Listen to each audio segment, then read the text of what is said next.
tu es dans le Seigneur, tu dors pendant, je sais pas, une année, tu ne rêves pas, tu n'as aucun signe du Seigneur. Des rêves, tu peux faire, par exemple, bon, tu te promènes quelque part, tu ne reconnais pas les gens que tu vois, bon, après tu te réveilles, tu ne connais pas le rêve que tu as fait. Donc moi, je suis là-dedans. Donc si je pose la question, parce que c'est ce que je vis.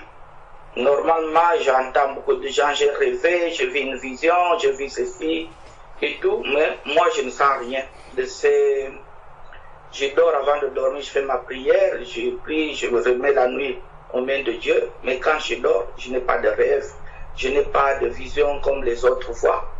Donc je me sens comme si je suis vide, comme si je sens pas que le Seigneur me connaît. Donc c'est comme ça que je sens quoi. Donc j'aimerais bien avoir ce que les autres ils ont. Qui rêvent, bon, je vis une vision, je vis ceci. Déjà là, quand je suis avec Gertrude, ma fille, elle a tout le temps des visions, elle voit des choses. Bon, le Seigneur m'a parlé, je suis heureux d'écouter ça, d'adorer le Seigneur, d'exalter le Seigneur. Mais moi-même, je suis dans le vide, je ne vois pas. Donc, je me pose cette question. Si par rapport à la parole de Dieu, il y a des exhortations là-dessus, si vous pouvez nous exhorter à partir de ça.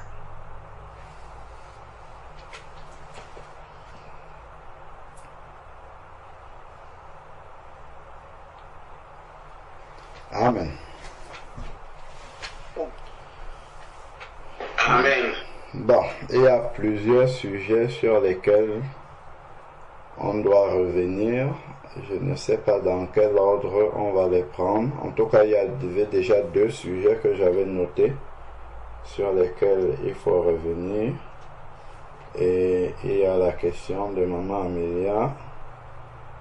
Donc, peut-être on va commencer par la question de Maman Amélia, comme c'est posé là, mais on va revenir sur les deux autres sujets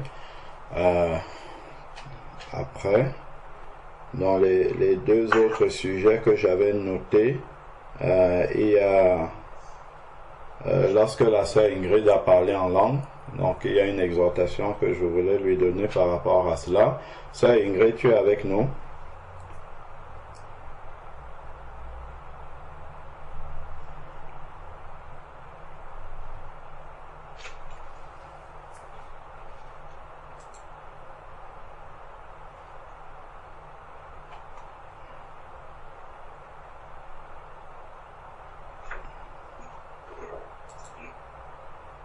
Sœur Ingrid, tu es avec nous?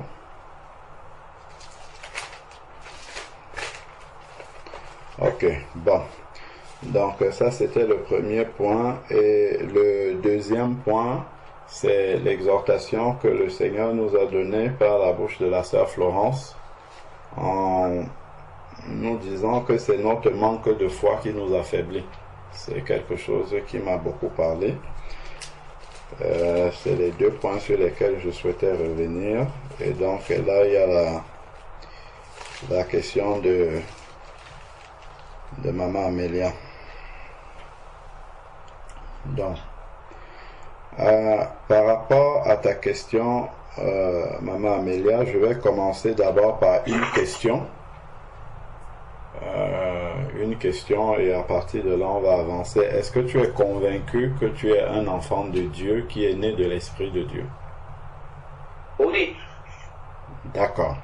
Donc tu es convaincu que tu es un enfant de Dieu qui est né de l'Esprit de Dieu. Amen. Oui. Alors, donc, ça c'est très bien que tu sois convaincu de cela et que tu n'aies aucun doute par rapport à ça.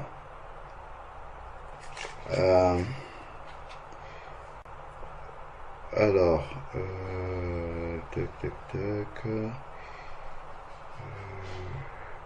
alors, prenons Actes chapitre 2 à partir du verset 14. Actes chapitre 2 à partir du verset 14.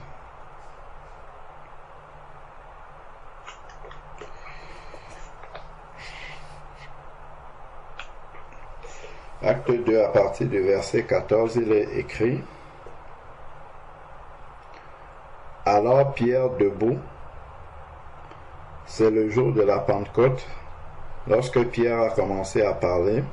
Alors Pierre debout avec les 11 éleva la voix et s'exprima en ces termes: Vous, Juifs, et vous tous qui séjournez à Jérusalem, sachez ceci et prêtez l'oreille à mes paroles. Ces gens ne sont pas ivres comme vous le supposez, car c'est la 3e heure du jour. Mais c'est ce qui a été dit par le prophète Joël. Dans les derniers jours, dit Dieu, je répandrai mon esprit sur toute chair. Vos fils et vos filles prophétiseront. Vos jeunes gens auront des visions et vos vieillards auront des songes. Oui, sur mes serviteurs et sur mes servantes.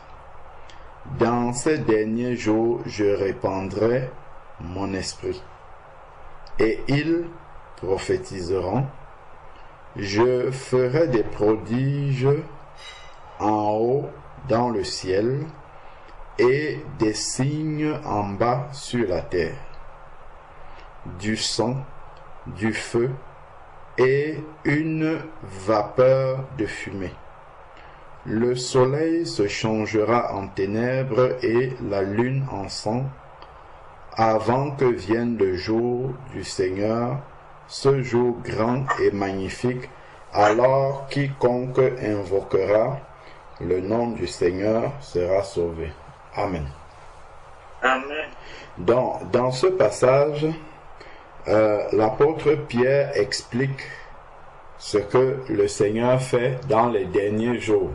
Et ce que la Bible appelle les derniers jours, c'est le début de l'Église. Les derniers jours ont commencé avec le début de l'Église. Donc l'Église est apparue dans les derniers jours jusqu'aujourd'hui. Et le Seigneur dit qu'il va répandre son esprit sur ses serviteurs et sur ses servants.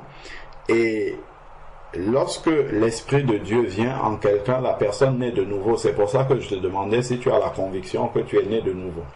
Donc, comme tu as la conviction que tu es né de nouveau, ça veut dire que tu fais partie des servantes du Seigneur. Ça, c'est bien d'avoir cette conviction-là. Et il dit que, ayant répandu son esprit, cela va se manifester chez ses serviteurs. Par quoi? Vos fils et vos filles prophétiseront. Voilà, première chose. Gardons un doigt dessus. Allons dans 1 Corinthiens chapitre 14.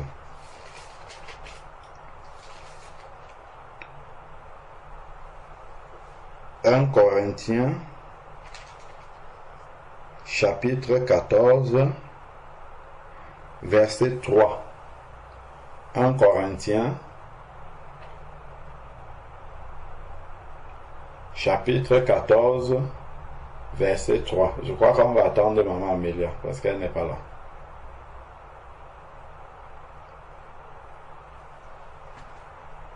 Ah, ok. Bon. Donc, 1 Corinthiens chapitre 14 verset 3. Donc, nous sommes partis de la prophétie de Joël qui dit que le Seigneur va répandre son esprit sur toute chair et notamment ses serviteurs et ses servantes, et vos filles et vos fils et vos filles prophétiseront. Donc, prophétiser, nous sommes dans 1 Corinthiens chapitre 14 verset 3. Celui qui prophétise au contraire parle aux hommes, les édifie, les exhorte, les console. Maman Amélia, est-ce qu'il ne t'est jamais venu une parole d'édification pour les enfants de Dieu, d'exhortation ou d'encouragement? Si, oui. Même au milieu, c'est déjà venu. Voilà, même au milieu de nous, il y a beaucoup de paroles qu'on a déjà reçues de ta part, qui sont des paroles d'édification, certaines paroles d'exhortation, certaines paroles de consolation. Donc, Dieu envoie également des prophéties à destination de son Église par toi, déjà. C'est parce que souvent, je ne sais pas comment on peut décrire ça, on a soif d'une manifestation qui frappe les sens. C'est-à-dire que ça soit extraordinaire, que nos sens soient impressionnés par ce qui est en train de se passer. Alors que l'Esprit de Dieu agit au travers de nous de manière continuelle, de manière permanente. Donc tout à l'heure, il y a eu des paroles d'encouragement, des paroles d'exhortation, des paroles de guérison. Tout ça, c'est la manifestation de l'Esprit de Dieu. Et ça ne peut se manifester qu'au travers de ceux qui sont enfants de Dieu. Donc c'est pour cette raison-là que tout à l'heure, je te demandais, est-ce que tu es véritablement un enfant de Dieu? Donc, les prophéties, vos jeunes gens auront des visions, dont il y a aussi des visions qui viennent du Seigneur, et beaucoup aussi qui ne viennent pas de Dieu. Donc il faut faire du tri dans tout cela, tout comme les prophéties. 1 Thessaloniciens, chapitre 5, verset 19 nous dit, n'éteignez pas, et verset 20, n'éteignez pas les prophéties, n'éteignez pas l'esprit, ne rejetez pas les prophéties, mais examinez et retenez ce qui est bon, et rejetez ce qui ne l'est pas. Donc, il y a des prophéties, il y a des songes, et il y a des visions. Donc, le Seigneur va le déverser. D'ailleurs, gardons un doigt ici, là. Allons dans 1 Corinthiens chapitre 12, qui parle justement des dons de l'esprit. Nous voyons déjà que les visions, les songes, les prophéties sont des dons de l'esprit. Donc parfois on pense que les dons de l'esprit c'est juste le parler en langue, c'est juste la prophétie, c'est juste la parole de connaissance. Il a dit ici, je répandrai mon esprit sur toute chair et vos fils prophétiseront, auront des visions, auront des songes.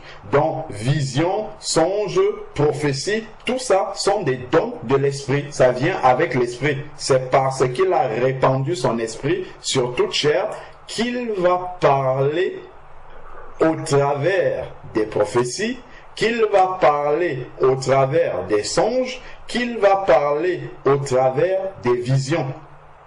Donc, et tout cela, c'est Dieu qui est en train de parler, soit pour la personne qui reçoit ou qui manifeste le don, ou alors pour parler à d'autres personnes au travers de la personne qui manifeste ce don spirituel-là. Donc ensuite maintenant, nous avons dit 1 Corinthiens chapitre 12. 1 Corinthiens chapitre 12 au verset 7. Amen. Alors, donc, il est écrit, or, à chacun la manifestation de l'esprit, or à chacun la manifestation de l'esprit est donnée pour l'utilité commune. Verset 8. En effet, à l'un est donné par l'esprit une parole de sagesse. Nous savons c'est quoi la parole de sagesse.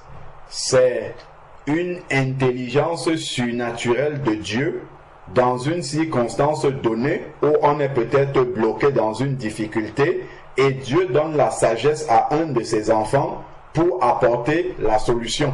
Ça, c'est la parole de sagesse. Voilà, dans telle circonstance, voilà, ma soeur, tu es bloqué, voici ce que Dieu te demande de faire. Agis de telle manière et la situation va se débloquer. L'Église est bloquée dans une situation, mes frères, Dieu nous conduit, nous demande d'agir de telle manière. Parole de sagesse, c'est une sagesse surnaturelle que Dieu donne pour débloquer une situation qui semble bloquée. Ça, c'est le don de parole de sagesse, c'est un des dons de l'esprit. On a vu déjà la prophétie, on a vu le songe, on a vu les visions. Donc ici, il y a d'autres dons de l'esprit également. Donc, à l'autre, une parole de connaissance. Parole de connaissance, c'est que Dieu me révèle quelque chose que je ne sais pas. Et en général, il vient avec la solution. Par exemple, Sœur Patricia, Dieu me dit que, je ne sais pas, dans ta vie, il y a quelque chose qui te chagrine. Tu as peut-être un manque de pardon dans ton cœur. Si tu pardonnes à l'instant même, le Seigneur ouvre cette porte-là qui est bloquée dans ta vie. Ça, c'est une parole de connaissance. Parce que je ne connais pas la vie de ma sœur. C'est un exemple que je donne. Je ne connais pas la vie de ma sœur, mais Dieu me révèle quelque chose qu'il y a dans sa vie. Et généralement, il révèle pour conduire à la solution, pour débloquer la personne. Donc, c'est différent de la parole de sagesse en ce sens que c'est une révélation de quelque chose qui était dans la vie. Voyons par exemple, Daniel a manifesté la parole de connaissance. Lorsque le roi a rêvé, et il dit qu'on lui donne son rêve et ensuite qu'on lui donne l'interprétation. La révélation que Daniel a eue du rêve du roi, parce que lui n'était pas dans ce rêve-là, c'est Dieu qui lui a révélé ce rêve-là. Ça, c'est une parole de connaissance qu'il a reçue de la part de Dieu, parce que Dieu lui a révélé ce qu'il y avait. Je prends par exemple le prophète Nathan, a eu une parole de connaissance aussi de la vie de David, quand David a péché avec Bathsheba. Ça, c'est une parole de connaissance. Dieu lui a révélé ce qu'il y avait dans la vie de David. Et il est allé pour exposer cette vie la vie de David. Donc ça, c'est une parole de connaissance. Donc Dieu te révèle quelque chose qui est dans la vie de quelqu'un, en général, pour pouvoir apporter une solution. Donc ensuite, maintenant, selon le même esprit. Donc à un autre, je ne sais pas si Maman Amélia, tu vois, depuis que nous sommes en train de lire, il a dit à chacun. La manifestation de l'esprit est donnée pour l'utilité commune à chacun. Donc, il distingue personne par personne. Donc, il dit maintenant, à l'un est donnée la parole de sagesse. Certains, c'est la parole de sagesse. Quoique Dieu peut donner plusieurs dons à une même personne. Mais il dit, à l'un, la parole de sagesse. À l'autre, la parole de connaissance, mais c'est le même esprit qui donne cela. Ensuite, maintenant, il dit ici, nous sommes au verset 9, à l'autre, la foi par le même esprit. Ici, là, il s'agit du don de foi. C'est pas la même foi que nous avons pour être sauvés en Jésus-Christ, par exemple. Nous avons tous la foi pour être sauvés en Jésus-Christ, mais il y a certains qui ont le don de foi. C'est vraiment une foi surnaturelle qu'un bien-aimé peut manifester dans une situation, par exemple, où on a perdu complètement espoir dans une situation. Il y a un bien-aimé qui vient avec le don de foi et qui motive tout le monde, parce que moi je l'ai vécu une fois, je crois que je l'ai déjà partagé. Une fois, on était à l'assemblée d'où nous sommes sortis, donc il faisait 2 cultes, un le matin et puis un en fin de fête, ça continuait en fin de journée. Il y avait une sœur dans l'assemblée qui avait été frappée par un AVC. Et donc l'assemblée, on avait prié, Dieu avait fait grâce, elle est sortie de l'hôpital, et donc elle était venue au culte. Je crois que c'était la première fois qu'elle revenait après sa sortie de l'AVC. Et au moment où on était en train de louer le Seigneur le matin, donc la sœur essayait de lever la main pour louer le Seigneur, mais bon, elle n'arrivait pas parce que son bras n'avait pas encore repris la motricité. Et il y a un frère qui, en louant le Seigneur, a vu qu'elle n'arrivait pas. Et puis, il a interpellé l'église et dit, vraiment, ça me fait mal au cœur que nous avons nos deux bras, nous sommes en train de louer le Seigneur et que notre sœur n'arrive pas à louer le Seigneur. Il faut qu'on prie pour cela.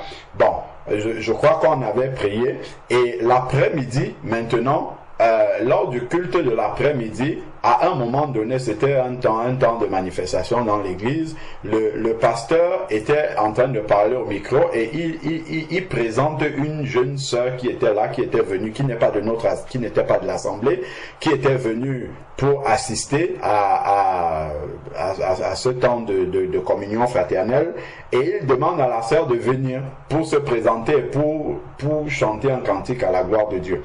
Et donc la sœur s'est approchée et elle a chanté, et après il dit la sœur n'est pas seule, elle est mariée, son mari est aussi un serviteur du Seigneur et tout, et le frère était au fond de la salle là-bas, et il demande au frère de venir, et le frère s'avance, et donc lorsqu'il prend le micro, il se présente, il commence à parler, il dit qu'il était là le matin pendant le culte, et il y avait une sœur qui n'arrivait pas à lever la main pendant la louange parce qu'elle est frappée par les séquelles de l'AVC. Mais comment est-ce que il peut avoir autant d'enfants de Dieu ici et il y a un bien-aimé qui n'arrive pas à être guéri d'une maladie? Ce n'est pas normal. C'est comme ça qu'il a commencé à parler. Et donc il dit non, ce n'est pas normal, au nom de Jésus, ces personnes-là doivent être guéries. Il a commencé à parler comme ça. Et plus il parlait, plus la foi venait vraiment. Il y avait peut-être 200 personnes. La foi commençait à monter vraiment dans l'église. Les gens commençaient à prier avec foi. Et pendant qu'il disait ça, il a demandé qu'on ramène, il y avait 2 personnes sur les fauteuils roulants, il a demandé que ces personnes-là viennent et qu'elles se lèvent au nom de Jésus, et elles se sont levées, elles ont commencé à marcher. Amen. Ça, c'est le don de foi, par exemple. C'est une seule personne qui vient au milieu de 200 personnes, une seule personne, avec sa foi, il a boosté la foi de tout le monde, et Dieu a accompli le miracle devant tout le monde. Ces 2 personnes-là se sont levées de leur fauteuil. Et il y avait une sœur d'ailleurs qui avait eu une prophétie. Après ça, c'est juste pour finir ce témoignage-là. Il y a une sœur qui avait eu, une parole de connaissance, autant pour moi. Justement, parmi les 2 qui s'étaient levés des fauteuils roulants, il y a une qui était une catholique, qui était venue avec sa sœur, c'est sa sœur qui est convertie, qui était à l'assemblée, qui est venue avec elle. C'était une dame d'un certain âge qui s'était levée de son fauteuil roulant, et une sœur dans l'assemblée a eu une parole de connaissance en lui disant que il faut qu'elle se repente de ses péchés. Je ne crois pas que cette sœur-là savait même qu'elle est catholique. Elle lui dit qu'il faut que tu te repentes de tes péchés et que tu marches dans la lumière du Seigneur pour que cette guérison-là prenne totalement place. Parce que le Seigneur t'a fait un suicide. Elle a dit ça 2 semaines après, cette dame-là est décédée. Bon. Je ne sais pas si elle avait fait la paix avec le Seigneur, mais en tout cas, c'est comme ça que ça s'est manifesté. Donc ça, c'était juste pour illustrer le don de foi. Les personnes qui étaient dans l'assemblée ont la foi, sont sauvées en Jésus-Christ, mais on voit comment une personne a une foi particulière. Ça, c'est une foi qui n'est pas celle que tout le monde a. Et ça, avec ce don-là, il peut booster les autres. Donc, à un autre, le don de foi. Donc, ensuite, maintenant, nous étions au verset 9. Par le même esprit, à un autre, le don des guérisons. Donc, il y a certains qui ont le don de guérison, c'est-à-dire quand eux ils prient pour un malade, ça va nécessairement s'accomplir, ils ont ça comme un don particulier. Il y a l'autorité que le Seigneur donne à tous ses enfants d'imposer les mains aux malades et que les malades soient guéris. Ça, c'est pour tous les enfants de Dieu. Selon Marc 16, verset 17, voici les miracles qui accompagneront ceux qui auront cru. Mais en plus de ça, il y a d'autres qui, eux, ont le don de guérison. C'est un don surnaturel que le Seigneur leur accorde pour opérer de manière, de manière continuelle, fréquente, toujours dans cette manifestation de l'esprit qu'est la guérison. Donc ensuite, maintenant, par le même esprit, Et nous sommes au verset 10. À un autre, le don d'opérer des miracles. Certains opèrent des miracles, par exemple les miracles de Jésus-Christ, changer l'eau en vin, ainsi de suite. Bon. Ensuite, maintenant, à un autre, la prophétie. On a déjà expliqué. À un autre, le discernement des esprits.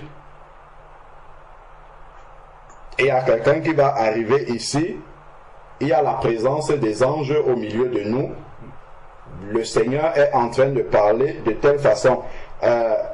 Il y a telle personne là, il y a tel esprit qui est en train de se manifester. Malheureusement, ça c'est tellement mal utilisé dans l'église qu'on utilise ça vraiment à tort et à travers. Mais c'est un don qui existe.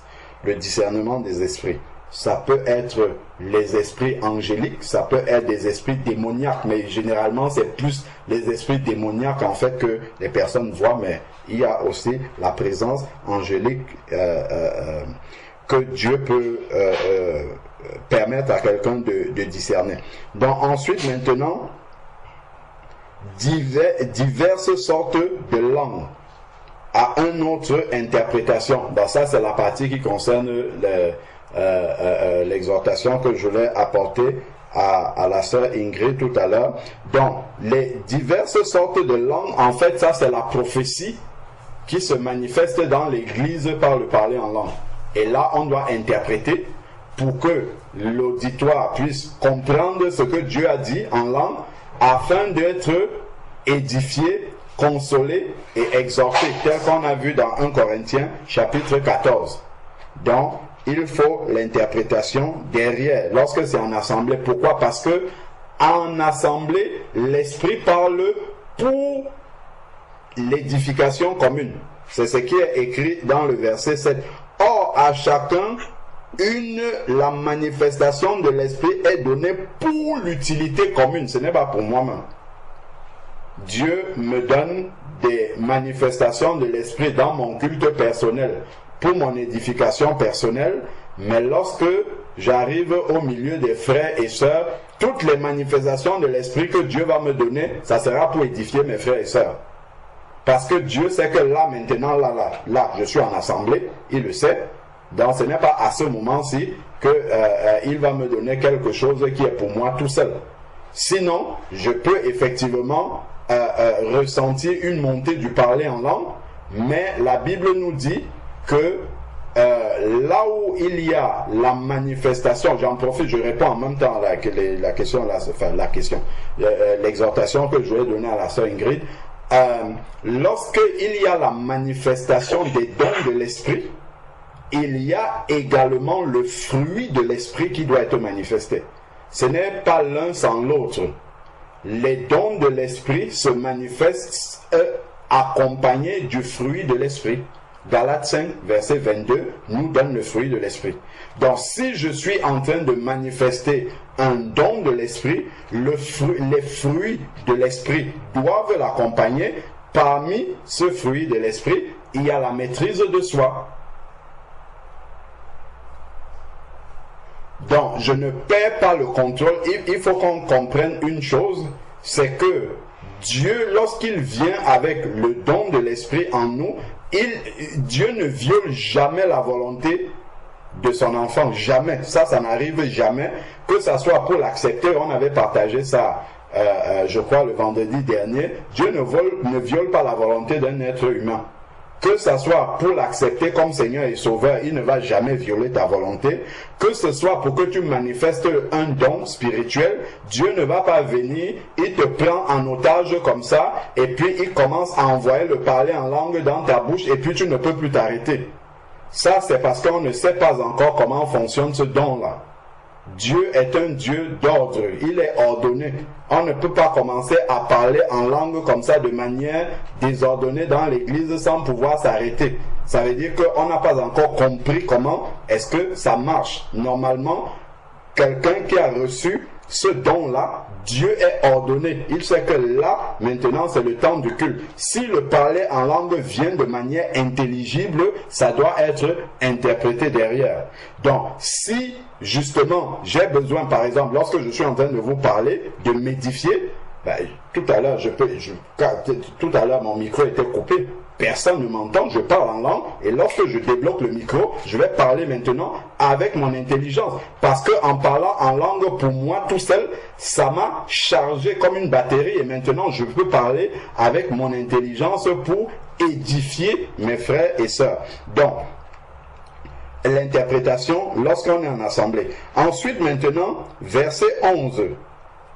Voilà, un seul et même esprit opère toutes ces choses. Maman Amélia, voici la réponse à ta question. Un seul et même esprit opère toutes ces choses, les distribuant à chacun en particulier comme il veut. Comme il veut. Si Dieu a décidé de donner le don des visions à la sœur Gertrude, c'est parce que c'est pour la sœur Gertrude et c'est parce qu'il compte utiliser la sœur Gertrude d'une certaine manière avec ce don-là. Il équipe chacun avec un don spirituel par rapport à la manière dont il veut utiliser. Donc, ce n'est pas une obligation pour le Saint-Esprit de t'accorder le même don que la sœur Gertrude. Vous n'êtes pas appelé à la même chose, ou même si vous pouvez être appelé à la même chose, enfin au même service pour le Seigneur, mais ne pas être utilisé de la même façon. Deux personnes peuvent être appelées à faire la même chose dans l'église du Seigneur, mais Dieu les utilise de manière avec des dons différents. Quand on regarde par exemple, même deux personnes qui enseignent la parole de Dieu, ne l'enseignent pas de la même manière. C'est pas forcément le même, comment dire, la même approche que ces personnes-là ont, parce que l'Esprit de Dieu opère d'une manière différente dans l'un et dans l'autre. Donc, c'est à chacun. Ce n'est pas mauvais. Il dit ici, dans 1 Corinthiens, chapitre 14, verset 1, recherchez l'amour, aspirez aussi aux dons spirituels, mais surtout aux dons de prophétie. Il demande d'aspirer aux dons spirituels. Donc ce n'est pas mauvais de désirer les dons spirituels, c'est une très bonne chose, mais il ne faut pas désirer ces dons spirituels-là parce qu'un tel ou un tel là. Et il ne faut pas que ce soit ça ma motivation. Ma motivation doit être peut-être, Seigneur, je suis en train de te servir et je me sens limité, par exemple, lorsque je te sers parce qu'il me manque tel don. Je crois que si j'ai ce don-là, je serai encore plus efficace. Je crois que le Seigneur le sait. Hein. Il le sait déjà, mais c'est juste que le Seigneur prenne plaisir à ce qu'on se sente impliqué. Seigneur, vraiment, accorde-moi tel autre don, parce que je crois que je serai encore plus efficace dans ton œuvre. Là, c'est une bonne demande. Mais maintenant, si je prends l'exemple, Jean-Baptiste, le Seigneur nous dit que Jean-Baptiste, il n'y a pas qui soit né de sein de femme plus grand prophète que lui. C'est ce que la Bible dit. Cette tendance est écrit que Jean-Baptiste n'a fait aucun miracle. Donc, si on regarde en termes de miracle, il est le plus petit, mais Jésus dit que c'est le plus grand. Donc, en fait, ce n'est pas sur la manifestation des dons de l'esprit, du genre que, bon, la grandeur dans le royaume des cieux, on a partagé de ça sur ce sujet-là, la semaine dernière. Donc, nous devons rechercher les dons parce que c'est utile pour nous. Ce ne sont pas les dons qui attestent que nous sommes des enfants de Dieu. C'est pour ça que je t'ai demandé tout à l'heure, est-ce que tu crois que tu es véritablement né de l'esprit? Si tu le crois, c'est bon. Ce n'est pas le fait que tu vas rêver maintenant et avoir des visions, parce que si tu le désires et que ce n'est pas bien clair dans ton esprit, Satan peut répondre à cette prière. Et là, il faut faire très attention. Parce que le fait de le désirer comme ça, comme si c'est ça qui va confirmer que tu es un enfant de Dieu, quoique ce n'est pas le cas, hein. Ça peut faire en sorte que Satan vienne te tenter avec ça, parce que lui vient pour la tentation. Il va commencer à te donner des rêves, des sons, des visions, tout ça, et puis ça va, je le dis parce que c'est une ruse aussi de l'ennemi. Ça va commencer à satisfaire ton cœur et puis tu vas dire, ah mais vision, mais il y a un frère qui nous disait ici qu'il y a des bien-aimés, ils marchent constamment par des visions et par des rêves. Entre eux, c'est un mode de fonctionnement. Donc quand ils se retrouvent, frère, tu n'as rien rêvé pour moi, tu n'as pas eu une vision pour moi, et ça, le danger derrière, c'est quoi? C'est que je n'ai rien reçu pour toi, mais je vais me forcer à te dire quelque chose alors que c'est pas vrai. Ou alors, maintenant, Satan va venir alimenter quelque chose dans les rêves pour que j'ai des choses à dire, parce que Dieu a souvent parlé par des songes et par des rêves.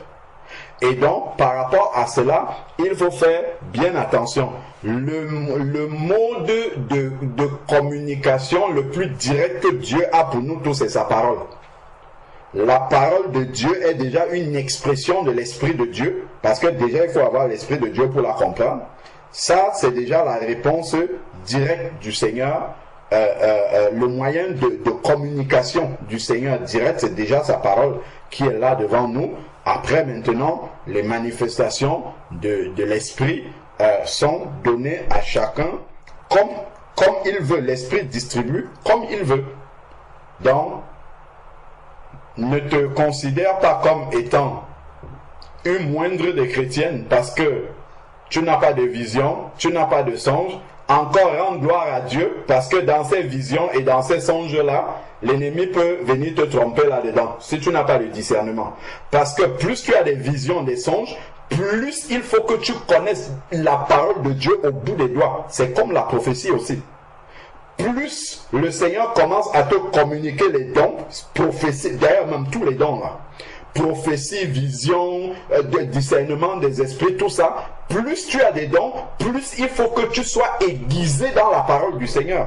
Gardons un doigt dessus, allons voir ce que je suis en train de dire là. 1 Jean chapitre 4, à côté d'Apocalypse. Regardons ce que l'Esprit de Dieu nous dit. 1 Jean chapitre 4. 1 Jean chapitre 4, verset 1. Bien-aimés, ne vous fiez pas à tout esprit. Ne vous fiez pas à tout esprit. Ce n'est pas parce que quelqu'un vient, il me dit, si quelqu'un arrive ici, il dit, frère Alain, l'Esprit de Dieu me dit que, je ne sais pas moi, la sœur un tel, c'est elle qui doit être ta femme. Je lui dis, arrière de moi, Satan. Pourquoi? Parce que je suis déjà marié.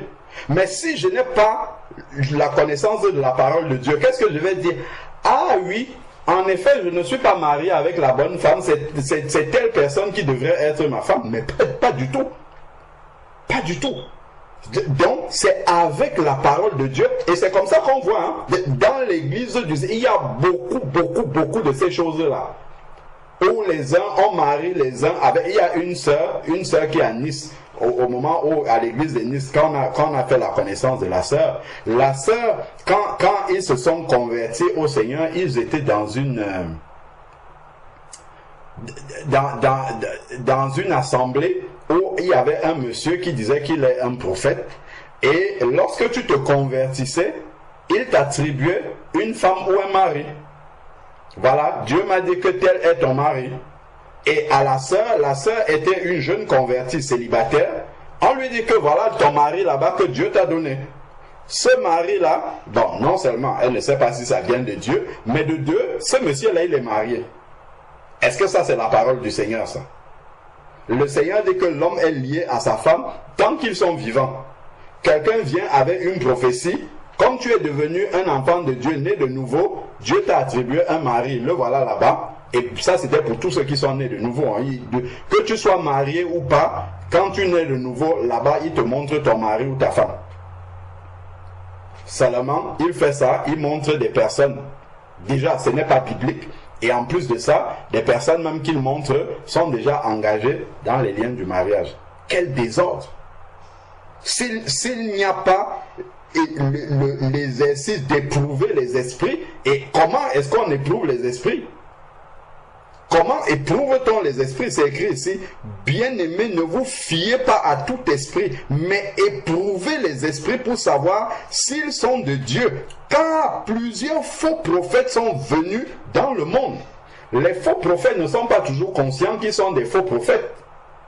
Quelqu'un peut venir avec tout le sérieux du monde, nous apporter une prophétie, mais parce qu'il est mal enseigné déjà. Il a peut-être reçu une fausse doctrine avec laquelle il marche, et il reçoit des visions et des songes qui attestent cette fausse doctrine-là, et il va venir nous apporter des prophéties avec ça. Donc si nous n'éprouvons pas les esprits, nous allons accepter ça, ainsi parle le Seigneur. Ok, on prend, on boit, on n'examine pas. Donc, déjà, voilà ce que le Seigneur nous dit ici, d'éprouver les esprits. 1. Allons dans 1 Corinthiens chapitre 14. Regardons encore verset 29. 1 Corinthiens chapitre 14. C'est pour ça que je disais, c'est bien de désirer les dons spirituels, mais il faut savoir qu'en désirant les dons spirituels, nous devons encore aller plus en profondeur dans la connaissance de la parole de Dieu. Parce que lorsque on commence à manifester les dons spirituels, nous sommes une cible privilégiée de l'ennemi. Pourquoi? Parce que étant le porte-parole de Dieu, l'ennemi veut que nous soyons aussi son porte-parole. Il va nous choisir aussi pour que nous soyons son porte-parole. Gardons un doigt, excusez-moi, hein, ça vient à profusion comme ça dans mon esprit. Il y a un passage qui me vient. Parce que je suis en train de parler, peut-être on peut croire que ce sont des choses qu'on dit seulement. Regardons ici là. Matthieu, on va illustrer ça avec un exemple précis. Matthieu chapitre 16. Regardons Matthieu chapitre 16 à partir du verset 13. C'est là où on va voir ça. Quand quelqu'un est le porte-parole de Dieu, le diable cherche que tu sois aussi son porte-parole.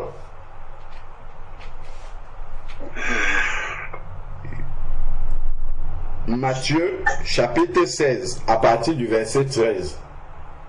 Matthieu chapitre 16 à partir du verset 13. Jésus, sur le territoire de Césarée, arrivé sur le territoire de Césarée de Philippe, posa cette question à ses disciples. Au dit des gens, qui suis-je, moi, le Fils de l'homme? Il répondit, les uns disent Jean-Baptiste, d'autres Élie, d'autres Jérémie, ou l'un des prophètes. Mais vous, leur dit-il, qui dites-vous que je suis? Simon-Pierre répondit, tu es le Christ, le Fils du Dieu vivant. Jésus reprit la parole et lui dit, tu es heureux, Simon, fils de Jonas, car ce ne sont pas la chair et le sang qui te l'ont révélé, mais mon Père qui est dans les cieux. Voici quelqu'un qui vient de recevoir de manière officielle de la bouche de Jésus que toi tu es un porte-parole du Père céleste qui est dans les cieux. Regardons donc la suite de l'histoire, ici là. Jésus va lui parler, verset 21. Regardons maintenant ce qui va se passer à partir du verset 21. Jésus commença dès lors à montrer à ses disciples qu'il lui fallait aller à Jérusalem, souffrir beaucoup de la part des anciens, des principaux sacrificateurs et des scribes, être mis à mort et ressusciter le troisième jour. Il faut qu'il aille à Jérusalem pour que tout cela lui arrive. Excusez-moi, je vais vérifier quelque chose ici, dans une autre Bible. Alors, c'est le verset 21.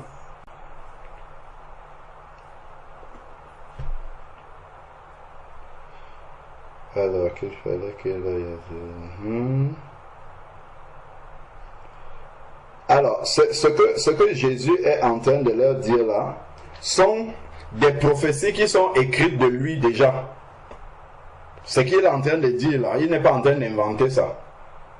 La parole de Dieu dit déjà ça du Fils de l'homme, que c'est comme ça que ça va se passer. Donc ensuite, maintenant, qu'est-ce qui va arriver? Pierre, qui est quelques versets en haut là, déclaré comme étant le porte-parole du Père qui est dans les cieux, Pierre le prit à part et se mit à lui faire des reproches en disant, comme Dieu a déjà parlé par la bouche de Pierre, Pierre se trouve une légitimité maintenant de parler de la part de Dieu au point de faire des reproches à Jésus-Christ. Regardons un peu le danger qu'il y a de manifester, parce que le don que Pierre a manifesté en révélant l'identité de Jésus, c'est la parole de connaissance.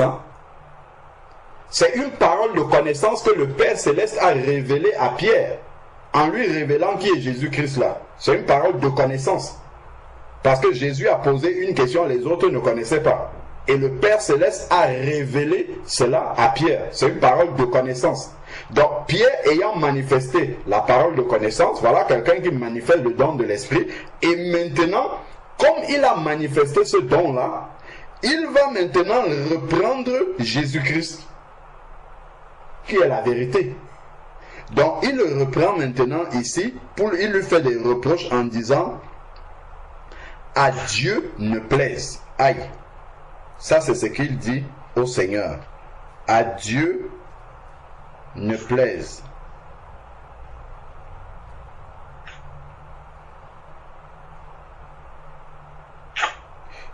Alors, Seigneur, cela ne t'arrivera pas.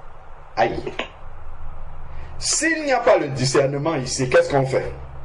On dit, ça, c'est le serviteur de Dieu par qui Dieu parle. Voilà. Dieu vient de manifester une parole de connaissance qui est vraie, attestée par Jésus-Christ, par lui. S'il dit, cela ne t'arrivera pas, on s'arrête là, on va dire, ah, c'est le serviteur du Seigneur qui a dit, c'est quelqu'un qui manifeste les dons spirituels, donc c'est vrai. Mais, est-ce que c'est ce que les prophètes de l'Ancien Testament ont dit de Jésus-Christ? Est-ce que c'est ce que les psaumes disent de Jésus-Christ? Les psaumes nous parlent de celui qui va mourir, qui va être abandonné de tous, ainsi de suite. Ésaïe chapitre 53 que nous connaissons par cœur. Mais de nos souffrances, allons dans Ésaïe. Ésaïe chapitre 53 que nous connaissons, c'est de nos souffrances dont il s'est chargé, et ainsi de suite. Ésaïe avait dit ça déjà il y a longtemps. Ici, parlant de Jésus-Christ. Il dit ici, Ésaïe chapitre 53, verset 2, « Il s'est levé de devant lui comme un rejeton, comme une racine qui sort d'une terre assoiffée. Il n'avait ni apparence ni éclat pour que nous le regardions, et son aspect n'avait rien pour nous attirer, mais méprisé, abandonné des hommes, homme de douleur, habitué à la souffrance, semblable à celui devant qui l'on se voile le visage. Il était méprisé. Nous ne l'avons pas considéré. Certes, ce sont nos souffrances qu'il a portées. C'est de nos douleurs dont il s'est chargé. Et nous l'avons considéré comme atteint d'une plaie, comme frappé par Dieu et humilié, mais il était transpercé à cause de nos crimes, écrasé à cause de nos fautes. Le châtiment qui nous donne la paix est tombé sur lui. C'est par ses meurtrissures que nous sommes guéris. Nous étions tous errants comme des brebis, chacun suivait sa propre voie, et l'Éternel a fait retomber sur lui la faute de nous tous. Il a été maltraité, humilié, et n'a pas ouvert la bouche, semblable à un agneau que l'on mène à la boucherie, à une brebis muette devant ceux qui le tombent. Il n'a pas ouvert la bouche, il a été emporté par la violence et le jugement. Dans sa génération, qui s'est soucié de ce qu'il était retranché de la terre des vivants à cause des crimes de mon peuple, de la plaie qui les atteint. On a mis sa tombe parmi les méchants, son sépulcre avec le riche, quoiqu'il n'ait pas commis de violence. Mais comment pouvaient s'accomplir toutes ces paroles-ci? C'est en éprouvant ce que Pierre dit, c'est en mettant ce que sort de la bouche de Pierre, on met la parole de Dieu d'Ésaïe que nous venons de lire, ensuite Michée, beaucoup de prophètes ont parlé de ça. Quand on met les deux ensemble, ça ne correspond pas. C'est ce discernement-là, c'est cette manière d'éprouver les esprits que Jésus utilise ici, là, dans Matthieu chapitre 16, pour répondre à Pierre. J'ai fait exprès de couper d'abord, de m'arrêter lorsque Pierre a parlé, pour voir tout ce qui se passe dans l'esprit de Jésus pour qu'il puisse lui répondre. Parce que Jésus ne répond pas sur la base de rien. Il lui répond en ayant éprouvé la parole que Pierre vient de lui sortir là. Il ne dit pas, comme ça c'est quelqu'un à qui Dieu parle, qui donne les paroles de connaissance. Alors ce qu'il dit est bon. Non, il confronte ça. Ésaïe par exemple, c'est un des exemples. Mais ça ne correspond pas à ce qui est dit de moi dans Ésaïe. Donc, qu'est-ce qu'il lui répond ici là? Verset 23, Matthieu 16, 23. Mais Jésus se retourna et dit à Pierre, arrière de moi, Satan. La même bouche dans laquelle le Père a donné une parole de connaissance, c'était dans la même bouche que Satan parle. Voici le danger que court quelqu'un qui a les dons de l'esprit. C'est pour ça que je disais que plus justement les dons de l'esprit se manifestent en nous, plus nous devons connaître la parole de Dieu dans les détails. Parce que ce que Pierre désire ici n'est pas mauvais. Si on veut voir ça au sens de la chair, être avec un maître comme Jésus-Christ, on ne peut que désirer qu'il vive éternellement à côté de nous et qu'il ne parte jamais souffrir en plus entre dans les mains des personnes qui ne sont même pas dignes de respect par rapport à la foi. Mis à mort par les Romains qui sont des païens, c'est inconcevable. Donc ce que Pierre demandait d'un point de vue charnel de la chair, c'était très bien, mais ça ne cadre pas avec les Écritures. Ça ne cadre pas avec ce que Jésus est venu accomplir. Ça devait empêcher une partie de la parole de Dieu de s'accomplir. Voilà pourquoi Jésus lui dit, arrière de moi, Satan. Parce que tu veux m'empêcher d'accomplir le salut de l'humanité. Mais ça, c'est éprouver cette parole-là par rapport à la parole de Dieu. Cela ne t'arrivera pas. C'est comme une parole de prophétie que Pierre est en train de dire. Et Jésus rejette cette prophétie-là.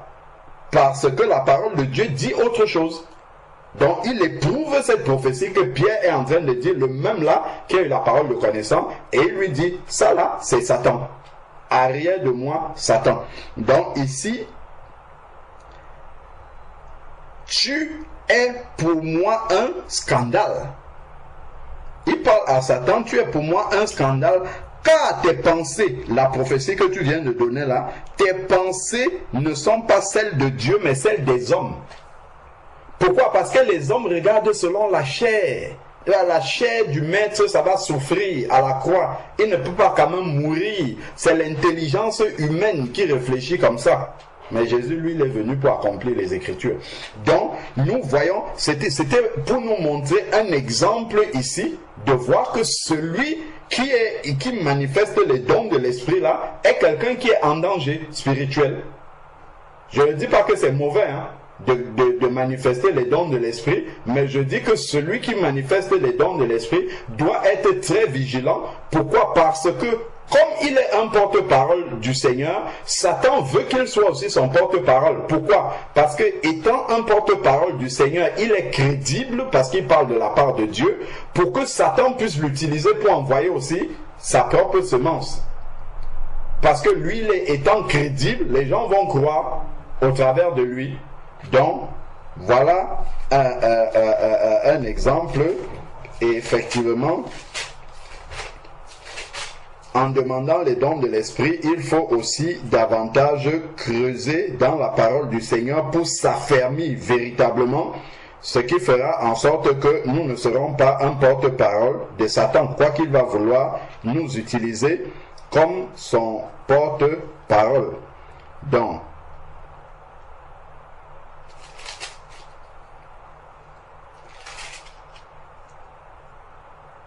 regardons un peu ce que Jésus dit encore dans Matthieu 20, parce que Pierre, il va quand même continuer, malgré ce que Jésus lui a déjà dit, il va toujours continuer dans les pensées des hommes. Pierre, ici, là, dans Matthieu chapitre 26, verset 51, lorsqu'on vient arrêter Jésus, Pierre va manifester quelque chose encore là.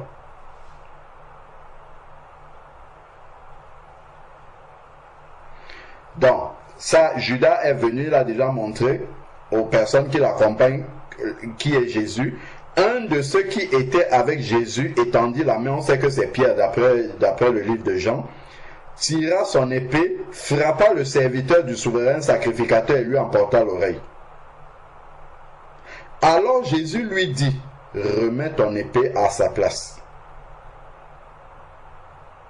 Car tous ceux qui prendront l'épée périront par l'épée. Voilà quelqu'un qui manifeste quelque chose qui peut paraître venir de Dieu, il veut défendre Jésus-Christ. Mais Jésus, lui, il se base, il éprouve ce geste-là par la parole. Il va citer une parole ici. Celui qui tue par l'épée mourra par l'épée. Genèse 9, verset 6. Apocalypse 13, verset 12. C'est ce que me dit le renvoi ici.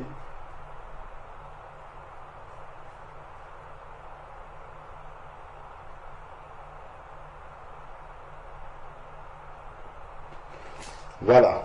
Donc, voilà. Ça c'est la parole de Dieu que Jésus vient mettre pour confronter l'acte qui vient d'être posé pour le défendre. Hein, c'est pour le défendre Jésus-Christ, mais lui, il va éprouver ce geste-là par la parole. Penses-tu que je ne puisse pas invoquer mon Père qui me donnerait à l'instant plus de 12 légions d'anges? Comment donc s'accompliront les Écritures d'après lesquelles il doit en être ainsi?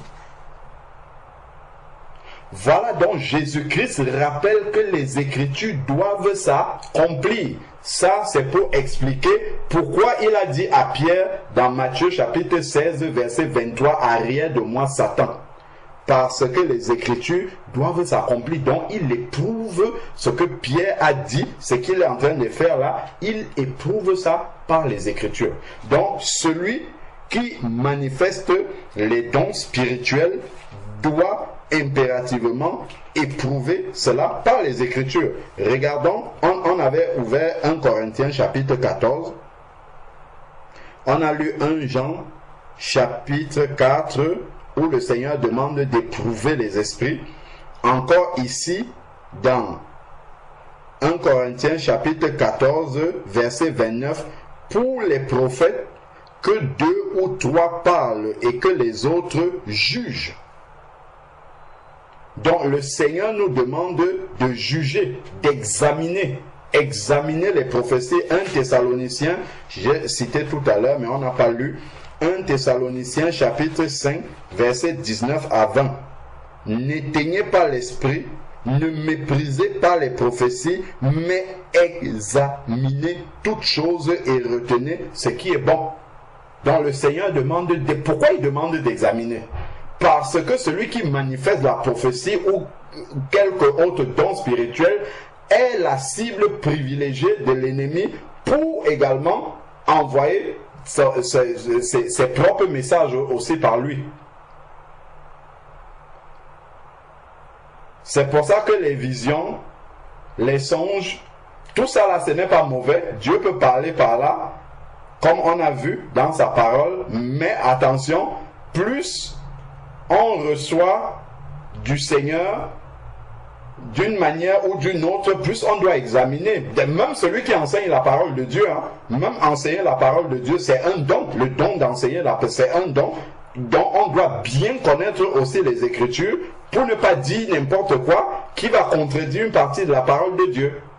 Donc tous ces dons-là par lesquels le Seigneur peut communiquer des messages au travers de ses enfants, nous devons nous enraciner encore davantage dans les Écritures pour ne pas diffuser en même temps les messages de l'ennemi. Donc, si nous regardons Matthieu chapitre 4, nous voyons comment on éprouve les esprits. C'est pour ça que je dis, plus nous demandons les dons spirituels au Seigneur, plus nous devons aussi nous affermir dans la parole. Lorsque nous voyons Jésus dans Matthieu 4, à chaque fois que Satan lui a parlé, qu'est-ce qu'il dit?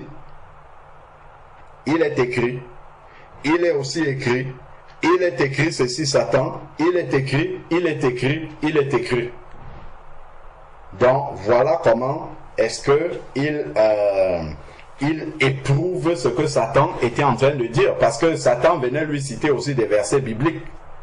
Quand Satan lui dit jette-toi du haut du temple là pour en bas, il est écrit que Dieu donnera des anges pour que ton pied ne heurte pas une pierre. C'est écrit dans le psaume 91. C'est une parole de la Bible que Satan a citée, mais il fallait qu'en face que Jésus lui dise il est aussi écrit. Donc dans ce que tu dis là, il est aussi écrit ceci, et ça ne correspond pas à ce que tu es en train de dire, donc je rejette cela au nom de Jésus-Christ. Donc c'est vraiment important de savoir que désirer les dons spirituels doit s'accompagner davantage d'une bonne connaissance de la parole de Dieu pour ne pas être un porte-parole aussi de l'ennemi. Donc, pour répondre en définitive, en conclusion, à Maman Amélia, on a lu que le Saint-Esprit accorde ses dons tels qu'il le veut. C'est lui qui sait à quoi est appelé chacun, et de quoi chacun a besoin pour pouvoir accomplir le service de Dieu, et qu'il équipe ses enfants tels qu'il le veut. Ce n'est pas un péché de demander les dons spirituels au Seigneur. On peut aspirer à ces dons, parce qu'on se rend compte que nous sommes handicapés de ne pas les avoir. Ça, c'est une bonne, une bonne motivation de le demander au Seigneur, mais il ne faut pas demander parce qu'un tel ou un tel là. Et ce n'est pas cela qui confirme que nous sommes enfants de Dieu.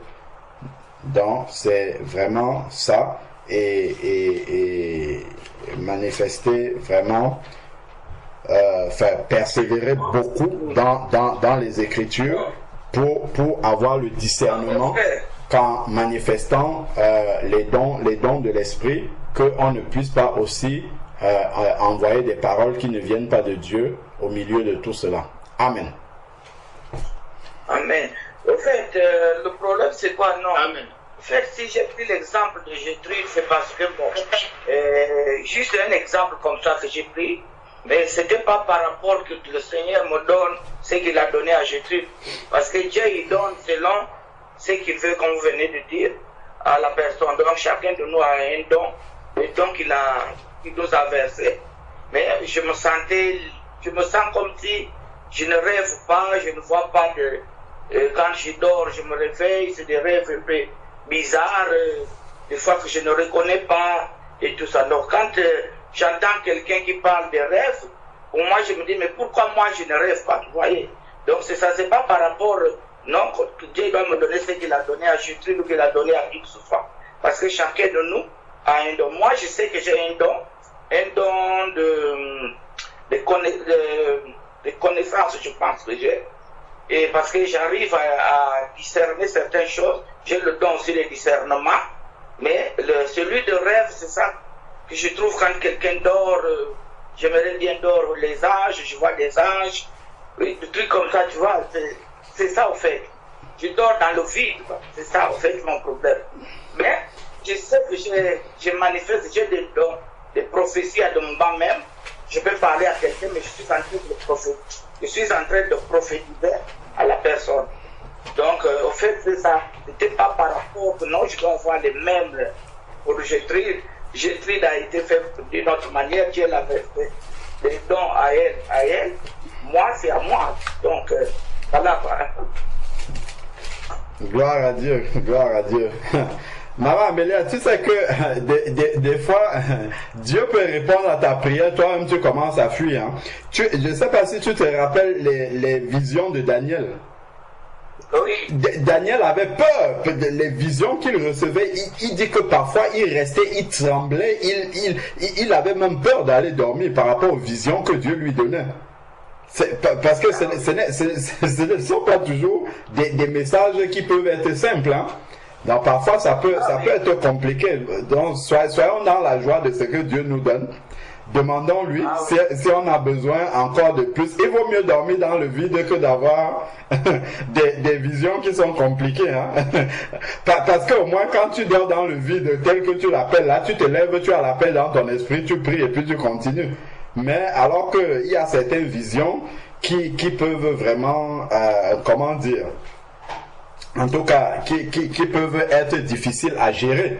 Par exemple, si Dieu commence à te communiquer des messages difficiles à communiquer aux personnes, comme par exemple Nathan, le message qu'il avait apporté à David, là, ce sont des messages qui sont difficiles. Or, quand tu as reçu comme ça de Dieu, il faut aller délivrer. Si tu ne délivres pas, tu auras des problèmes avec le Seigneur. Tu vois, donc c'est... En tout cas, vraiment, que le Seigneur t'accorde ce que désire ton cœur, hein, ce n'est pas mauvais, et qu'il t'accorde aussi vraiment le bon discernement pour appliquer 1 Thessaloniciens 5, verset 20 et 19. Amen. Amen. Amen. Amen. Amen. Maman Amélia. Oui. Amen. Amen. Est-ce que tu peux lire le psaume 4? Amen. Psaume 4. Tu sais que j'aime causer avec toi. Oui, moi aussi je sais. Psaume 4, ok. Psaume 4 à partir du verset 7.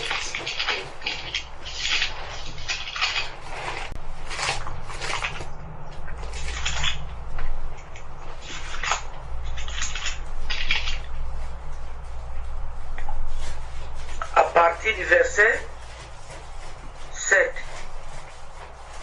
plusieurs disent qu'il nous fera voir le bonheur, fait lever sur nous la lumière de la face de l'Éternel.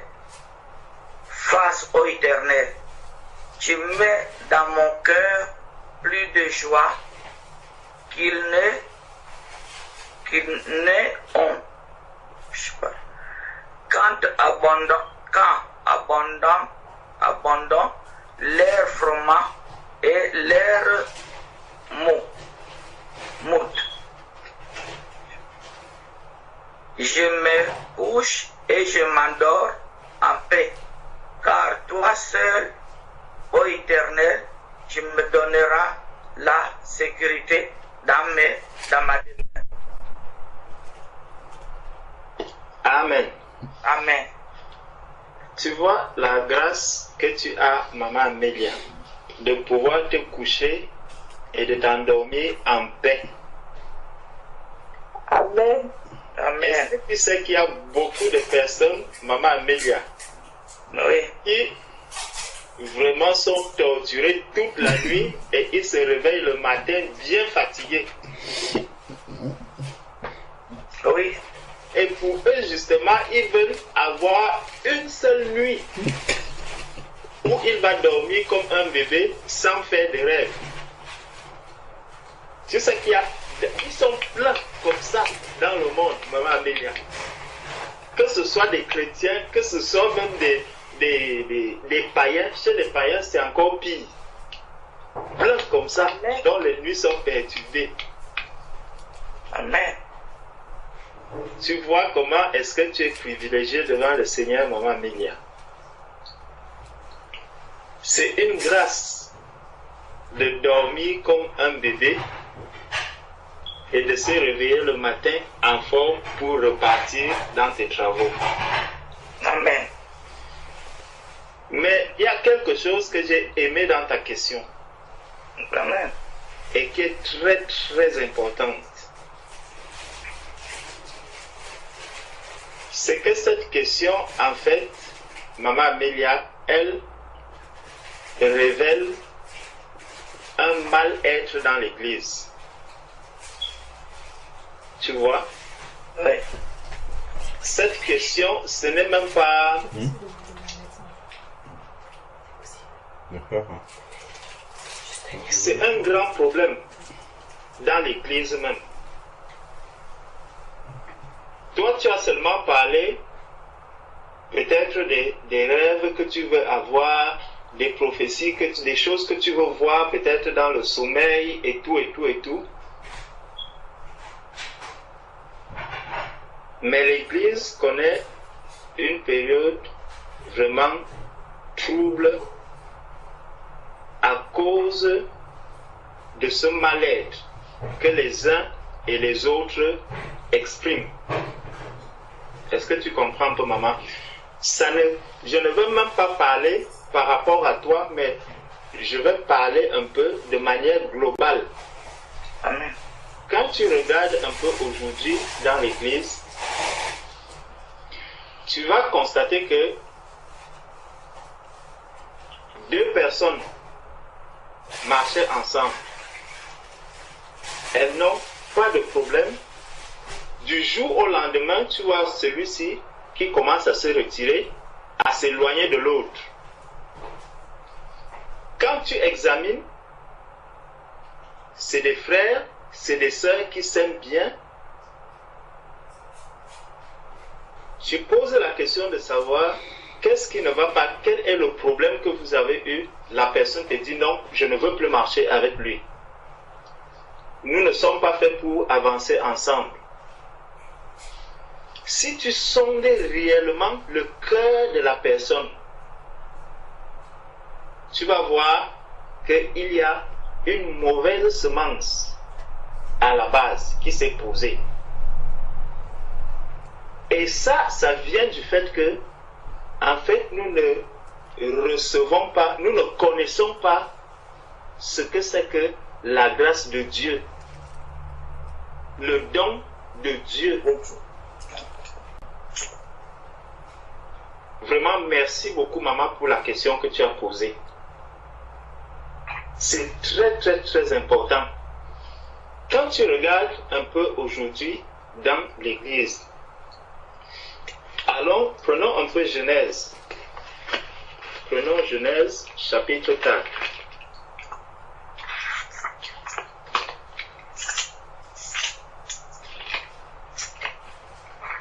Parce que ce problème c'est un problème très, très, très, très grave.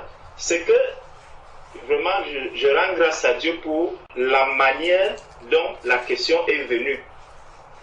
Et l'exemple même que tu as pris. C'est comme cela que cela devait arriver, maman Amélia.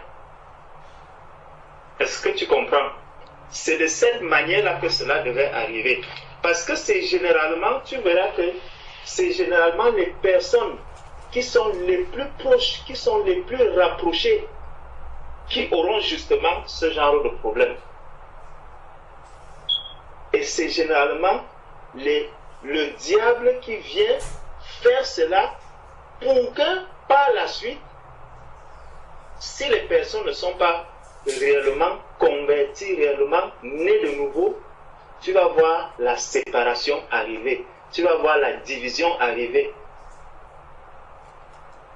Et tout ça parce qu'on n'a pas laissé vraiment le Seigneur accorder, faire le travail qu'il veut faire avec chacun de nous comme il le veut. La vérité, c'est que en aucun jour, je ne serai Alain Patrick. En aucun jour, Alain Patrick ne sera Georges. En aucun jour, je ne serai Thierry. Et en aucun jour, Thierry ne sera Georges. Ça, il faut que chacun de nous puisse le comprendre. Le Seigneur nous parle de la grâce qu'il a accordée à chacun. Donc, il y a une histoire qui s'est passée dans Genèse chapitre 4. Si nous lisons à partir du verset 5.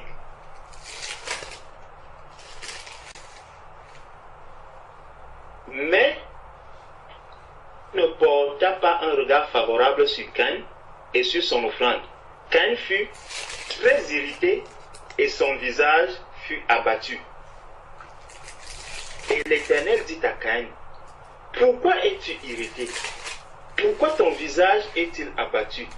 Certainement, si tu agis bien, tu relèveras ton visage, et si tu agis mal, le péché se couche à la porte, et ses désirs se portent vers toi. Mais toi, domine sur lui. Donc, ici, c'est l'histoire de Caïn et Abel que nous connaissons tous. Et il y a quelque chose qui se passe, c'est que Caïn voit la grâce qui a été accordée à Abel et il s'irrite. Dans l'église aujourd'hui, vous allez voir beaucoup de personnes, des enfants de Dieu, qui se séparent, qui s'éloignent les uns les autres, simplement parce qu'ils convoitent la grâce qui a été déposée en l'autre. Parce que l'autre a reçu telle grâce, parce que l'autre,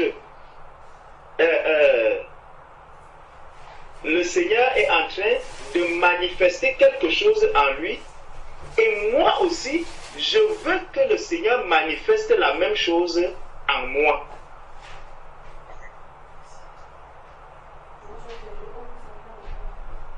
Donc, je fais quoi? Je convoite la grâce que le Seigneur est en train d'accorder à mon frère. Je convoite la grâce que le Seigneur est en train d'accorder à ma soeur.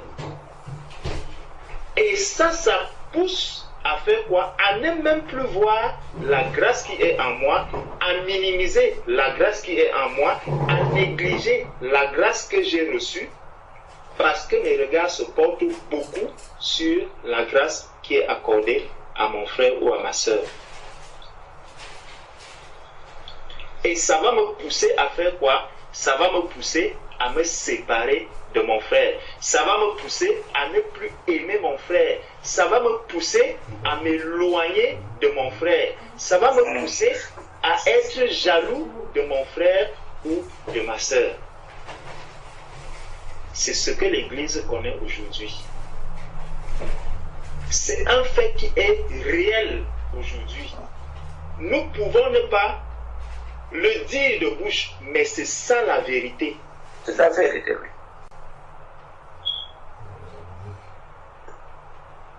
Donc, Caïn et Abel ici, c'est des frères. C'est des personnes qui sont appelées à vivre ensemble, à marcher ensemble, à aller ensemble. Mais on voit comment l'un est irrité du fait que Dieu a porté son regard favorable sur l'offrande de l'un et pas sur l'offrande de l'autre. Ça m'irrite. Plutôt que de m'arrêter. Et le Seigneur dit bien ici à Caïn que, mais si, il lui dit, pourquoi es-tu irrité et pourquoi ton visage est-il abattu? Certainement, si tu agis bien, tu relèveras ton visage. Si tu agis bien, tu relèveras ton visage. Si tu te rapproches du Seigneur de manière avec un cœur sincère, tu obtiendras aussi quelque chose qui te rendra heureux. Le Seigneur est un bon Père. Le Seigneur est celui qui donne les dons. On l'a vu dans 1 Corinthiens 12, que le don est distribué par l'Esprit. C'est l'Esprit qui distribue les dons. Donc, si je vois que Seigneur, je veux être à telle place, je veux faire telle ou telle chose, le Seigneur a dit demander. Donc je dois me rapprocher du Seigneur. C'est lui qui accorde ces dons, c'est lui qui fait toutes ces choses. Mais aujourd'hui, ce n'est pas ce qui se passe, c'est que je vois mon frère qui est un bon enseignant de la parole, je vois ma sœur qui prophétise, je vois ma sœur qui fait des dons, qui manifeste l'amour, qui manifeste la charité. Et qu'est-ce que je vais faire? Je vais commencer à médire de mon frère, je vais commencer à jalouser mon frère, je vais commencer à dire des méchancetés même vis-à-vis de mon frère, à le traiter même d'orgueilleux, à le traiter de tout ce qu'il y a. Alors que mon frère ou ma soeur ne fait que manifester la grâce qu'il a reçue de Dieu. Donc, pourtant, la parole de Dieu et le Seigneur nous le dit dans Jacques, si nous prenons Jacques, chapitre 4,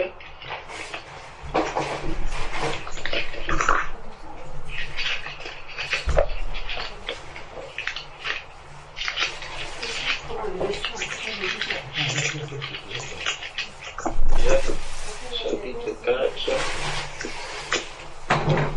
à partir du verset 1. D'où viennent les luttes? D'où viennent les querelles parmi vous? N'est-ce pas de vos passions qui combattent dans vos membres? Vous convoitez et vous ne possédez pas. Vous êtes meurtriers et envieux et vous ne pouvez pas obtenir.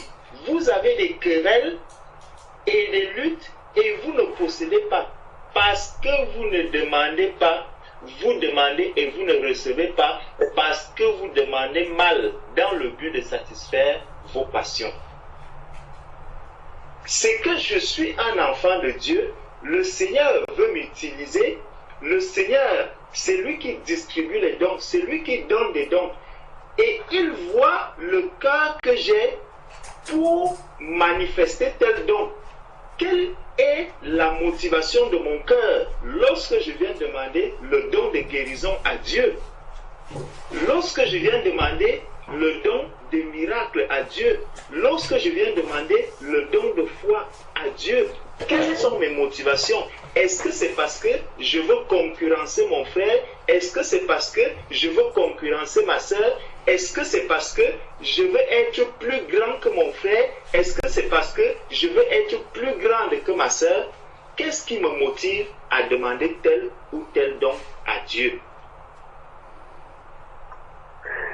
Le Seigneur nous dit que tout cela nous conduit vers des luttes, vers des querelles, vers des disputes. Et l'Église doit ouvrir ses yeux par rapport à cela, afin que je puisse savoir que ce que le Seigneur me donne, il me donne non pas pour mon utilité personnelle, mais c'est pour l'utilité de l'Église, c'est pour le corps de Christ, c'est pour que l'Église soit édifiée. C'est pour ça qu'il dit qu'il a fait les uns comme apôtres, les autres comme prophètes, évangélistes, pour le perfectionnement des saints en vue de l'œuvre et de l'édification du corps de Christ. Le corps de Christ doit être édifié. Tout ce que nous avons comme don, c'est pour le bien du corps de Christ. Ce n'est pas pour le bien personnel. Ce n'est pas pour que je puisse être élevé. Ce n'est pas pour que je puisse être vu. Ce n'est pas pour que on parle de moi. Au contraire, si ces choses-là commencent à arriver, il faut que je me méfie parce que ça va commencer, ça peut m'amener maintenant à m'enorgueillir. Or, de quoi est-ce que je veux m'enorgueillir en sachant que je n'ai rien fait pour obtenir ces choses? Tout cela m'a été donné par le Seigneur. C'est ce que la parole de Dieu nous dit. C'est ce que la parole de Dieu nous dit. Donc, on voit dans Éphésiens, ce qui est dit dans Éphésiens chapitre 4, Éphésiens chapitre 4, le verset 7 nous dit, mais à chacun de nous, la grâce a été donnée selon la mesure du don de Christ. La grâce a été donnée selon la mesure du don de Christ. C'est pourquoi il est dit, étant monté en haut, il a amené des captifs. Donc, chacun de nous doit savoir que le Seigneur lui a accordé une portion de grâce qui lui est nécessaire et utile pour avancer, pour croître, pour maturer, afin qu'il puisse atteindre la stature parfaite. Je ne dois donc pas désirer la portion de grâce qui est accordée à mon frère. Je ne dois pas désirer la portion de grâce qui est accordée à ma soeur, parce que nous n'avons pas le même niveau spirituel. Nous n'avons pas la même maturité spirituelle. Nous n'avons pas... Bref, il n'y a pas, quand on regarde dans la parole de Dieu, il n'y a pas eu deux Paul. Il n'y a pas eu deux Pierre. Il n'y a pas eu deux Jean. Le Seigneur accorde une portion de grâce nécessaire à chacun de ses enfants. Et le Seigneur me demandera des comptes sur ce qu'il m'a donné, non pas sur ce qu'il a donné à mon frère. Mon frère ou ma soeur aura à rendre des comptes à Dieu par rapport à ce qu'il aura reçu du Seigneur. Lorsqu'on suit la parabole des talents, lorsque le maître est venu, le maître a demandé à chacun de rendre des comptes par rapport à ce qui lui avait été donné.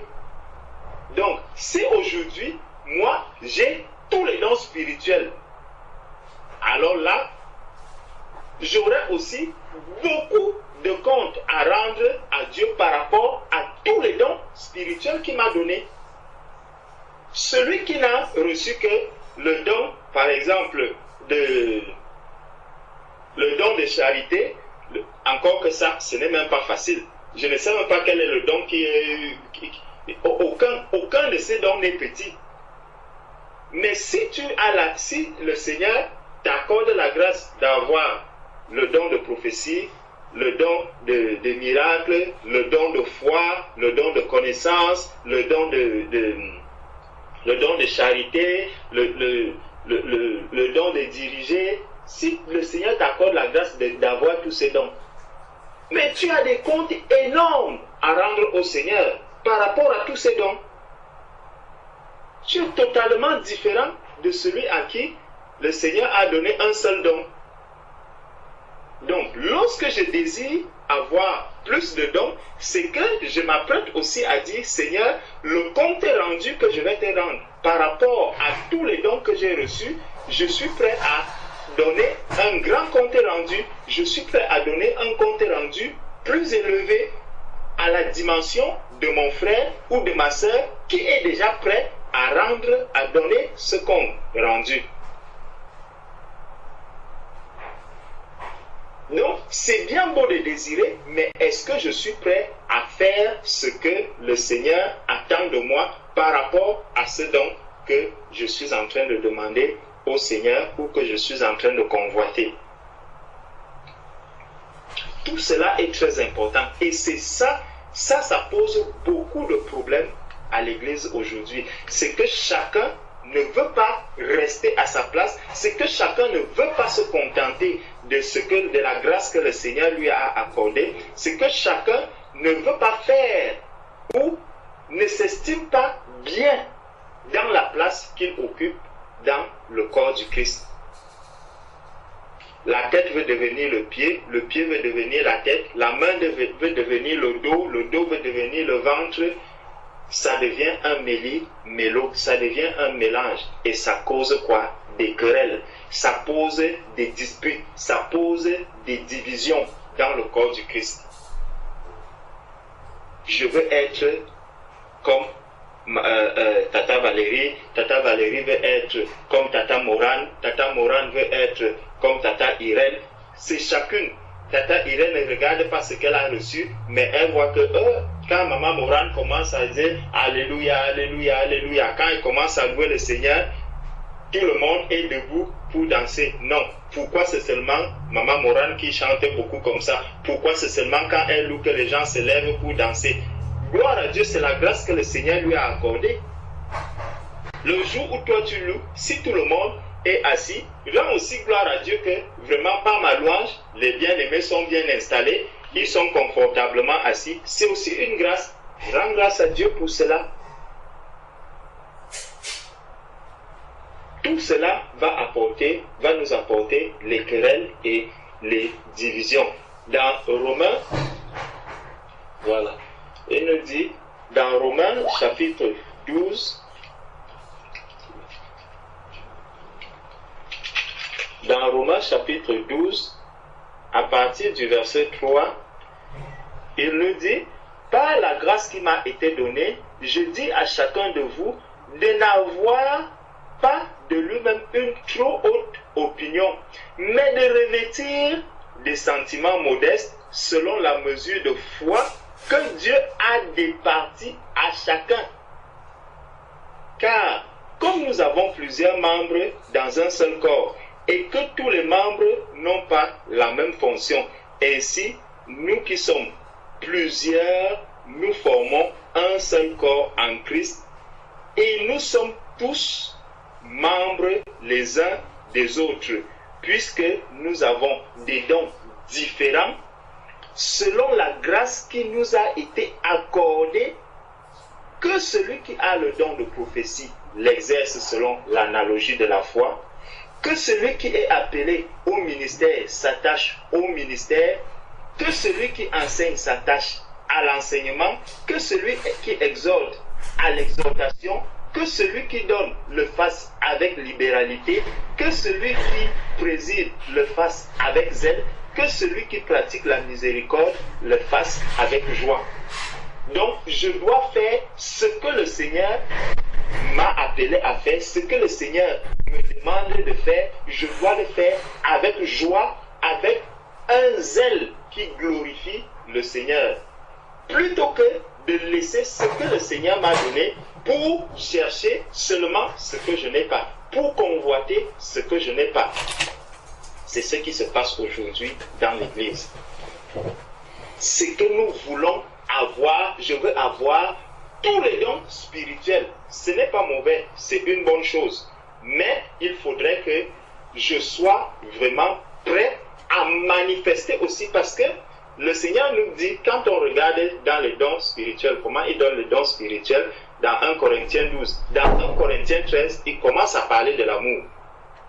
Donc, si j'ai besoin de tous les dons spirituels, je dois aussi être parfait dans l'amour. Je dois être parfait dans l'amour. Et là, je vais avoir le don de Morane, le don que le Seigneur a donné à Morane. Donc, ça veut dire que tout l'amour qui est dans Morane, je dois être capable de manifester le même amour. Quand je regarde la sœur Claire, tous les dons que la sœur Claire a, si je les ai aussi, je dois être capable de manifester le même amour que Claire a. Je dois être capable de manifester donc l'amour qu'il me faut pour tous les dons spirituels que le Seigneur m'a donnés. Donc je dois être vraiment au niveau top, au top des tops de l'amour. Et qui dit que je dois être au top dans l'amour, ça veut dire aussi que je dois avoir une chair qui est totalement crucifiée. Parce que Jésus, qui est l'amour parfait, il est allé jusqu'à mourir à la croix pour les autres. Il s'est laissé insulter pour nous. Il s'est laissé injurier pour nous. il s'est laissé clouer par les hommes à cause de nous. Ça, c'est l'amour de celui qui distribue les dons. Parce que s'il distribue, ça veut dire qu'il les a. Jésus-Christ distribue les dons qu'il a. Donc, si je veux aussi avoir tous ces dons-là, je dois être au niveau top de l'amour comme Jésus-Christ. Donc, si je dois donc convoiter les dons que mon frère Alain a, ça veut dire que quand je regarde mon frère Alain, tout ce qu'il fait, je dois être capable de le faire d'office et faire maintenant ce que moi j'ai en plus de lui. C'est ça. Donc je ne peux pas dire maintenant que bon, je vais convoiter les dons du frère Thierry alors que je suis incapable de faire la moitié de ce que le frère Thierry manifeste comme amour. Si je ne suis pas capable de le faire, pour moi, c'est que je cherche une vaine gloire, une gloire personnelle. Parce que ça ne va pas m'amener vraiment à accomplir le travail du Seigneur par rapport aux dons que je recherche auprès du Seigneur. Parce que les dons spirituels ne sont pas là pour orner peut-être ma marche spirituelle. Non. Et n'oublions pas une chose, c'est que dans tous ces dons-là, je vais également être quoi? Éprouvé. Parce que c'est dans ces épreuves, le Seigneur nous dit quoi? Il nous dit, si nous revenons un peu, si nous prenons un peu, encore Jacques, prenons encore Jacques, chapitre 1, qui nous dit, verset 2, mes frères, regardez comme un sujet de joie complète les diverses épreuves auxquelles vous êtes exposés, sachant que l'épreuve de votre foi produit la patience. Mais il faut que la patience accomplisse parfaitement son œuvre afin que vous soyez parfaits et accomplis sans faillir en rien. Ça veut dire donc que la grâce que j'aurais reçue dans le Seigneur, il y a un verset qui, et peut-être je vais me souvenir de cela, où le Seigneur nous rappelle que dans l'œuvre que nous avons, nous allons être éprouvés. Donc, lorsque je fais un travail, par exemple, en tant que mari, tu es marié, tu vas être éprouvé dans le cadre de ton mariage. Tu auras énormément d'épreuves. Et c'est des épreuves qui te viennent parce que tu es un homme marié. Si maintenant tu es enseignant, tu enseignes la parole, tu conduis, tu auras des épreuves qui viendront uniquement parce que tu es enseignant. Et tout ça, ça doit t'amener, ça t'amène à grandir. Toutes ces épreuves t'amènent, si c'est dans le cadre du mariage, ça va t'amener à devenir un bon mari, ça va t'amener à devenir un bon père de famille, ça va t'amener à devenir quelqu'un de droit, quelqu'un qui est capable d'écouter son épouse, quelqu'un qui est capable d'écouter ses enfants, quelqu'un qui est capable de redresser sa famille comme le Seigneur le demande. Donc, dans chaque rôle que je joue, étant sur la terre, je vais être éprouvé par rapport à ce rôle pour que j'atteigne la statue parfaite comme le Seigneur nous le demande. Donc, n'imaginons pas que je vais recevoir les dons spirituels, je vais avoir tous les dons spirituels, je vais être comme tous les serviteurs de Dieu et puis je ne vais pas être éprouvé. Plus j'aurai de dons spirituels, plus je vais être éprouvé dans chacun de ces dons-là pour que ce don-là puisse se manifester parfaitement comme Dieu le veut et comme il le demande. Donc, les dons spirituels viennent aussi avec les épreuves. Je dois donc comprendre que je suis appelé à me sacrifier davantage pour tous les dons que j'ai. Je dois me sacrifier de plus en plus. Plus je vais désirer les dons, plus je m'engage aussi à renoncer davantage à ma vie, à ma marche et à mon confort. Donc, ça vient bouleverser toutes ces choses. Les dons spirituels viennent pour changer ma vie, pour modifier, pour détruire le confort que j'ai aujourd'hui. C'est bien, gloire à Dieu. Désirons même tous les dons spirituels, désirons-les.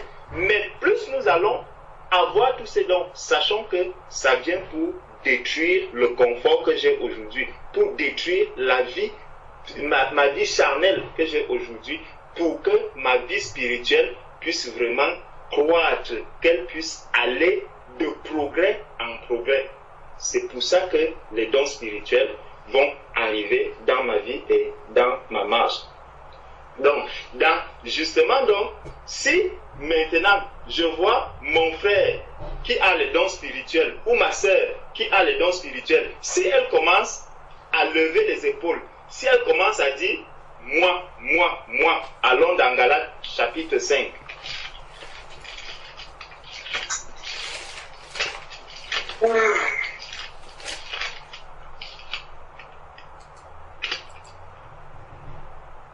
Galates chapitre 5.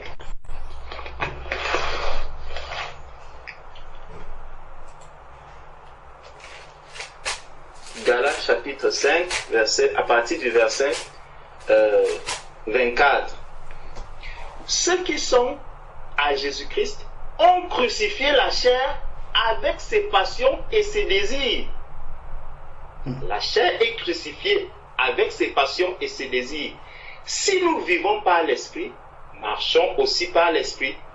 Si je demande les dons spirituels, c'est pour marcher davantage, de plus en plus par l'esprit. Verset 26.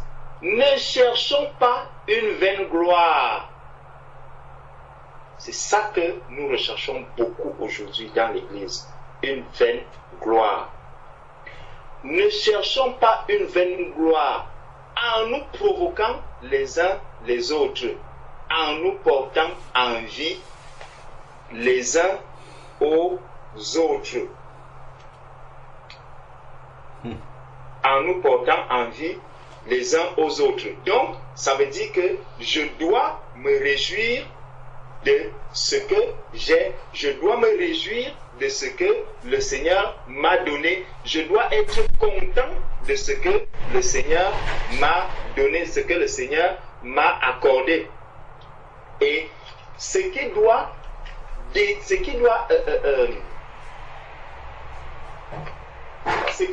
brûler davantage dans mon cœur, ce qui doit être un désir fort dans mon cœur. L'apôtre Paul parlait à Timothée dans 1 Timothée chapitre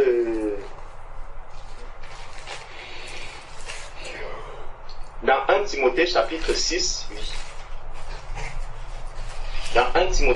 6, à partir du verset 11, il lui dit: pour toi, homme de Dieu, fuis ces choses et recherche la justice. Là, il est en train de parler des fausses doctrines sur l'argent et tout, que les personnes vont se mettre à rechercher. Parce que même là encore, même dans les fausses doctrines, il y a toujours de la concurrence. Celui-ci va apporter une doctrine sur l'argent, l'autre va encore apporter une doctrine sur la puissance, l'autre va apporter une doctrine sur ceci. Et les gens même qui font de la doctrine de la prospérité sur l'argent, ils vont encore commencer à se faire concurrence. Ah, c'est moi qui ai plus d'argent, c'est moi qui ai fêté mon 4e milliard, c'est moi qui ai fait ceci.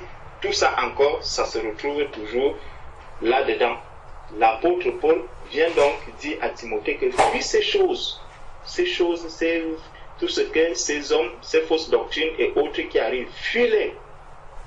Et recherche la justice, la piété, la foi, la charité, la patience, la douceur. Donc on voit les fruits de l'esprit. Recherchons les fruits de l'esprit. Les dons sont bien, mais il faut que le fruit puisse abonder. Si quelqu'un a tous les dons spirituels, imaginons un peu, quelqu'un a tous les dons spirituels, mais il ne manifeste pas le fruit de l'esprit. Et l'autre, lui, il n'a pas de dons spirituels, mais il manifeste tous les fruits de l'esprit. imaginez devant Dieu, lequel est agréable à Dieu. C'est celui qui manifeste le don spirituel. C'est lui qui est agréable à Dieu. C'est ça que l'Église n'arrive pas à comprendre aujourd'hui. Cherchons à manifester le fruit de l'esprit. Désirons les dons spirituels, c'est bon, mais cherchons ardemment à manifester le fruit de l'esprit. C'est pour ça que c'est là que je dois pleurer devant le Seigneur. Là, je dois pleurer que Seigneur, je n'arrive pas encore à faire telle chose. Je n'arrive pas, Seigneur. Vraiment, aide-moi, aide-moi. Pendant que d'autres seront en train de pleurer, que Seigneur, donne-moi vraiment tous les dons. Donne-moi tous les dons, donne-moi tous les dons. Mais pendant que tu demandes tous les dons, visite un peu le coin fruit de l'esprit. Visite ce coin. Fais un tour de ce côté-là et regarde à quel niveau tu en es. Tu vas finir de guérir un malade là. Afin tu finis de guérir un malade, les gens commencent à demander que, mais vraiment, il n'y a que Dieu qui peut faire ça. Il n'y a que... Et immédiatement, quelqu'un vient piétiner ton pied. Tu lui balances une insulte. Tu es même prêt à venir lui donner un coup de poing. Le malade même que tu as guéri va commencer à te fuir. Il va dire que non, ça, je ne sais pas si c'est vraiment Dieu qui a fait ceci. Parce que le don spirituel ne s'est pas accompagné du fruit de l'esprit. Cherchons vraiment le fruit de l'esprit. 1 Timothée 6, verset 12. Combat le bon combat de la foi. Ah, voici ce que je voulais. Saisis la vie éternelle à laquelle tu as été appelé. Saisis la vie éternelle et pour laquelle tu as fait une belle confession en présence d'un grand nombre de témoins. Je te recommande devant Dieu qui donne la vie à toutes choses et devant Jésus-Christ qui fit une belle confession devant Ponce Pilate de garder le commandement et de vivre sans tâche, sans reproche jusqu'à l'apparition de notre Seigneur Jésus-Christ, que manifestera en son temps le bienheureux et seul souverain, le roi des rois et le Seigneur des seigneurs, qui seul possède l'immortalité, qui habite une lumière inaccessible, que nul homme n'a vu ni ne peut voir, à qui appartiennent l'honneur et la puissance éternelle. Amen. Donc, il dit à Timothée que saisis la vie éternelle. Saisis la vie éternelle. Je crois que c'est dans 1 Pierre chapitre 5. Dans 1 Pierre chapitre 5.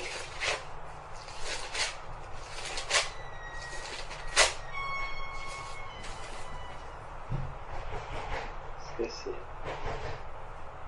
1 Pierre chapitre 5. Intelligibilité.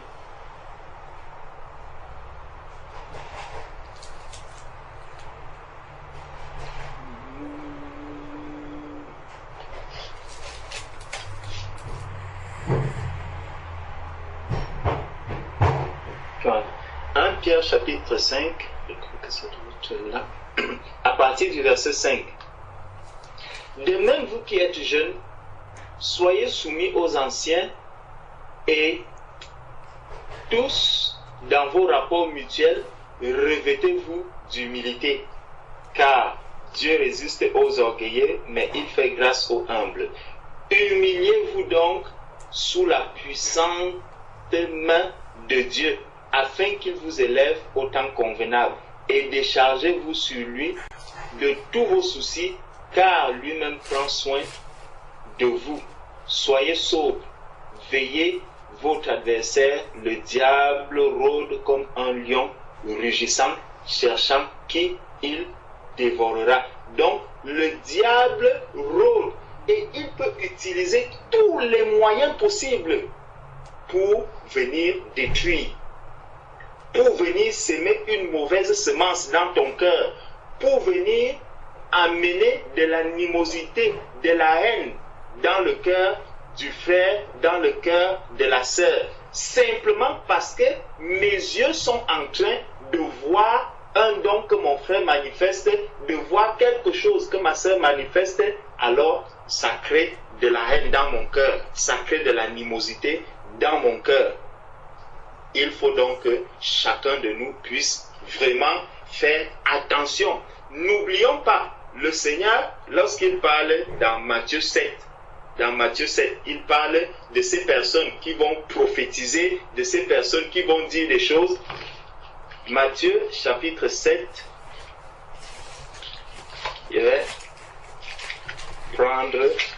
c'est l'avant-dernier verset que je vais prendre pour nous montrer quelque chose. Matthieu chapitre 7, à partir du verset 21. Ceux qui me disent Seigneur, Seigneur, n'entreront pas tous dans le royaume des cieux, mais celui-là seul qui fait la volonté de mon Père qui est dans les cieux. Regardons donc ceux qui disent Seigneur, Seigneur. Plusieurs me diront en ce jour-là, Seigneur, Seigneur, n'avons-nous pas prophétisé par ton nom? N'avons-nous pas chassé les démons par ton nom? Et n'avons-nous pas fait beaucoup de miracles par ton nom? Donc, j'ai eu le don de prophétie, j'ai manifesté le don de prophétie, j'ai manifesté le don de miracle, j'ai manifesté le don de quoi? J'ai chassé les démons, j'ai manifesté tous les dons. Alors je leur dirai ouvertement, je ne vous ai jamais connu, retirez-vous de moi, vous qui commettez l'iniquité. Hébreux chapitre 12 verset 14. Recherchez la paix avec tous les hommes et la sanctification sans laquelle nul ne verra le Seigneur. Cherchons à nous sanctifier. Cherchons à manifester le fruit de l'Esprit. Cherchons et désirons ardemment à plaire au Seigneur dans tout ce que nous faisons avec les dons qu'il nous a déjà donnés. Témoignons au Seigneur l'amour les uns des uns vis-à-vis des autres, car lui-même a dit, à ceci tous connaîtront que vous êtes mes disciples si vous avez l'amour les uns les autres. L'amour n'est pas envieux. L'amour doit me pousser à encourager encore davantage mon frère. L'amour doit me pousser à encourager davantage ma soeur. L'amour doit me pousser à me réjouir quand je vois les dons spirituels se manifester dans la vie de ma soeur ou dans la vie de mon frère, je dois être heureux de voir que mon frère Thierry se lève, il parle de la part du Seigneur, il accomplit des merveilles de la part du Seigneur. Ça doit réjouir mon cœur, parce que ce n'est pas pour lui qu'il le fait, il le fait pour le corps du Christ. Il le fait pour le corps du Christ, il le fait pour tous les saints, afin que le combat que nous avons à mener, ce n'est pas un combat vis-à-vis de contre mon frère ou contre ma soeur. C'est un combat contre l'ennemi pour arracher les âmes du camp de l'ennemi et les ramener dans la lumière. C'est le combat que nous avons à mener. Mais il se trouve aujourd'hui que nos yeux se sont détournés de l'ennemi commun que nous avons pour commencer maintenant à mener des luttes internes, des luttes. Je lutte contre mon frère, je lutte contre ma soeur, et tout ça nous amène à disperser l'énergie que nous avons, à dépenser inutilement les énergies que nous avons.